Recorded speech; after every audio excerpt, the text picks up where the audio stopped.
जजेस की जो विलिफिकेशन कैंपेन है उसको भी शुरू किया गया, उसके मकासद क्या हैं और हकायक क्या हैं, जान के साथ इस पर बात करेंगे। लेकिन सबसे पहले जो आज एडिशनल सेशन जज डिस्ट्रिक्ट एंड सेशन कोर्ट की जानिब से जो फैसला आया, इमरान खान साहब के वारंट मनसूख करने की जो दरख्वास्त थी वो मुस्तरद कर दी गई है। लेकिन इस फैसले में जो लिखा गया है, फैसले पर तो हम बात कर सकते हैं, इसमें 2-3 बातें लिखी गई हैं जो मैं सदीक जान से उनका कमेंट चाहूँगा। मेरा अपना ज़ाती ख्याल ये है कि इससे पहले कोई इंडिपेंडेंट इन्वेस्टिगेशन होनी चाहिए थी, क्योंकि ये फैसले में चीज़ें इनकॉर्पोरेट की गई हैं। उसमें यह कहा गया है कि लाहौर में कौमी ख़जाना, अमलाक और लोगों को भारी नुकसान पहुँचाया गया। ये कोई मजाक नहीं, कौमी ख़जाने को इतना बड़ा नुकसान पहुँचाने के बाद अंडरटेकिंग दे दी जाए। इमरान खान का ये जो कंडक्ट है, उनका जो अमल है, वो महज अंडरटेकिंग पर नहीं हो सकता। इमरान खान ने लाहौर में अमन अमान की सूरत हाल पैदा की। ऐसा रवैया अदालत के लिए किसी तौर पर भी काबिल कबूल नहीं है। इस सूरत हाल के बाद इमरान खान किसी रिलीफ के मुस्तहक नहीं है। और मतलब इसमें ये सब कुछ है। और फिर एक जो जज साहब का जो कमेंट है सदीक जान, मुझे ज़रा इस पर मैं ये कह रहा हूँ कि उन्होंने कहा कि फ़ैसला पढ़ के आपको मज़ा आएगा। तो मतलब बहुत मैं अदब से और बड़े एहतराम से ये बात कर रहा हूँ, क्योंकि कोर्ट का मामला है। लेकिन ये जो फैसला क्या बेहतर नहीं होता कि आईजी, क्योंकि उनके सामने सिर्फ आईजी पेश हुए, इलेक्शन कमीशन में उन्होंने उनके वकील को बुलाया, तो नाकाबिल ज़मानत वारंट अगर मनसूख करने थे तो इनकी या जारी करने थे या कोई फैसला था, तो उसमें इलेक्शन कमीशन के वकील की तो अब ज़रूरत नहीं थी। और जो आईजी थे उन्होंने जो सूरत हाल बताई, वो तो ज़ाहिर है अपने इदारे को बेहतर पोजीशन, उनकी पिक्चर पेश करने के लिए बड़ी एक वो सब्जेक्ट टू डिस्क्रिमिनेशन भी हो सकती है।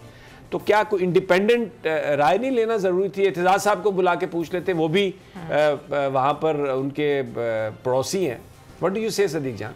पहले तो ये बताएं, आपको मज़ा नहीं आया फैसला पढ़ के? तो उन्होंने ठीक तो कहा है कि आपको, मैं तो एक और बंदे को पढ़ रहा था, उन्होंने कहा कि फैसले को तो पढ़ के मज़ा आएगा, लेकिन जो हमारे कमेंट्स हैं वो पढ़ के जज साहब को भी मज़ा आएगा। बिल्कुल सही है सर। देखिए सर, बात यह है कि ख्वाजा हारिस साहब ने ना, जो कल इस्लामाबाद कोर्ट में, क्योंकि मैं मौजूद था, उन्होंने ये कहा था, और जब ये केस उधर हुआ था एडिशनल सेशन जज साहब के पास 13 को, उधर भी मैं मौजूद था। देखें समी साहब, इसमें बड़ा एक अहम नुकता है। ख्वाजा हारिस साहब ने बड़े ज़बरदस्त दलाइल दिए थे और बहुत अहम नुकात उठाए थे काबिल समाअत होने पर इस कंप्लेंट के। उनका सादा सा मौक़िफ़ ये था कि पहले आप इस केस के काबिल समाअत होने या ना होने पर फैसला कर दें, उसके बाद इमरान खान आ जाएंगे, और अगर आप नहीं भी करते तो 18 को वो हर सूरत में आएंगे। कल जब ख्वाजा हारिस साहब ने इस्लामाबाद कोर्ट में ये अंडरटेकिंग दी, तो अदालत ने उसको अप्रिशिएट किया और कहा कि ख्वाजा हारिस साहब बहुत बड़ा नाम है, और ख्वाजा हारिस साहब जो हैं उन्होंने ये अंडरटेकिंग दी है, तो हम इसको ऑनर करते हैं। लेकिन मामला उन्होंने नीचे भेज दिया। और समी साहब, मैं आपको एक चीज़ बताऊं, हमारी बदकिस्मती क्या है, क्यों हमारे इदारे जो हैं वो कमज़ोर होते हैं या लोगों के अंदर उनके खिलाफ एक माहौल बनता है। अब आप देखें, जो इलेक्शन कमीशन के वकील हैं, नौजवान हैं, मेहनत करते हैं, तैयारी करके आते हैं, लेकिन चीफ इलेक्शन कमिश्नर से वो मिलते हैं, जाके इलेक्शन कमीशन में इमरान से मिलते हैं, उनके अंदर इतनी नफरत भर दी गई है इमरान खान की, इतना बुग़्ज़ भर दिया गया है कि वो नौजवान वकील, जहाँ हमने हमेशा देखा है कि यंग वकील जो सीनियर वकील उनकी बहुत एहतराम करते हैं, और सीनियर से मुराद मैं कर रहा हूँ जिस तरह एतजाज़ साहब हैं, ख्वाजा हारिस साहब हैं, लतीफ़ खोसा साहब हैं, आबिद ज़ुबैरी साहब हैं, मैं इस फैसल सिद्दीकी साहब हैं, इस लॉट की बात कर रहा हूँ। आज इलेक्शन कमीशन के वकील ने क्या कहा? उन्होंने कहा, जब ख्वाजा हारिस साहब ने अंडरटेकिंग दी, उन्होंने कहा ऐसे कई यहाँ पे टाउट फिर रहे होते हैं अदालत में, वो भी अंडरटेकिंग दे देते हैं। उसके ऊपर बड़ा पीछे खड़े हुए वकील को गुस्सा आया कि वो ख्वाजा हारिस जो पाकिस्तान की जिस अदालत में पेश होता है, ऊपर बैठा हुआ जज जो है वो उसका एहतराम करता है और कहता है कि मैं आपसे सीखता हूँ, मैंने आपसे सीखा है, हमेशा उनकी इज्जत की जाती है। इतना बुग़्ज़ और नफरत भर दी गई है इलेक्शन कमीशन के अंदर कि वो वहां पे अपने ही सीनियर के खिलाफ इतनी बदतमीजी जो है वो कर। सदीक जान साहब बात कर रहे थे कि डिवाइड किस तरह किया गया और जो जूनियर्स हैं वो किस तरह अपने सीनियर्स की हतक करते हुए हमें नज़र आते हैं अदालतों में। बिल्कुल समी साहब, और इसके अलावा देखें जो आज ये जो इन्होंने दोबारा कहा कि जी गिरफ्तार करके पेश करेंगे, ये मामला कल डिस्कस हुआ था हाई कोर्ट में कि अगर इमरान खान को 18 को आना है तो फिर पहले गिरफ्तार करके आप उनको कहाँ रखेंगे? इस पर कानून में कहाँ है कि आप 4 दिन पहले उनको गिरफ्तार के रख लें?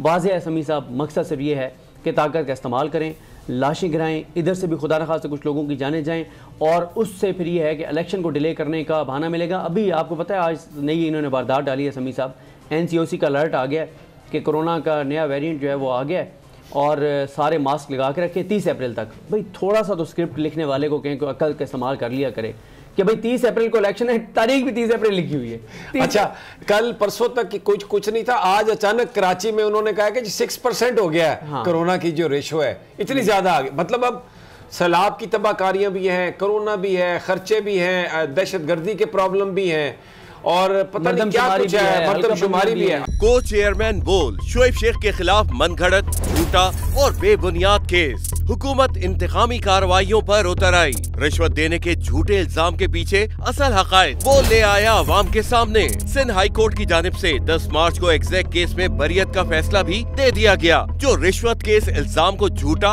और बेबुनियाद साबित करने के लिए काफी है। सवाल ये उठता है, न रिश्वत लेने वाला न देने वाला मौजूद, तो फिर ये मुकदमा क्या है? गुज़िश्ता 5 सालों में न तो कोई गवाह पेश हुआ और न ही कोई सबूत सामने आया, जबकि कोई इंक्वायरी अमल में नहीं लाई गई। जब मुल्जिमान से कोई तहकीकात नहीं की गई, कुछ साबित नहीं हुआ, तो फिर ये मुकदमा क्या है? इससे कबल केस की इंक्वायरी कमेटी के सामने खुद जज कादिर मेमन ने रिश्वत के इल्जाम की तरदीद की थी और कमेटी को तहरीरी तौर पर आगाह भी किया था। इस झूठे और बेबुनियाद केस की कानूनन कोई हैसियत नहीं। सिंध हाई कोर्ट इस मुकदमे में शोएब शेख को बरी कर चुकी है, तो फिर इस नाम नेहाद इल्जाम की कानूनी हैसियत क्या है? बोल इंसाफ का मुंतजिर है।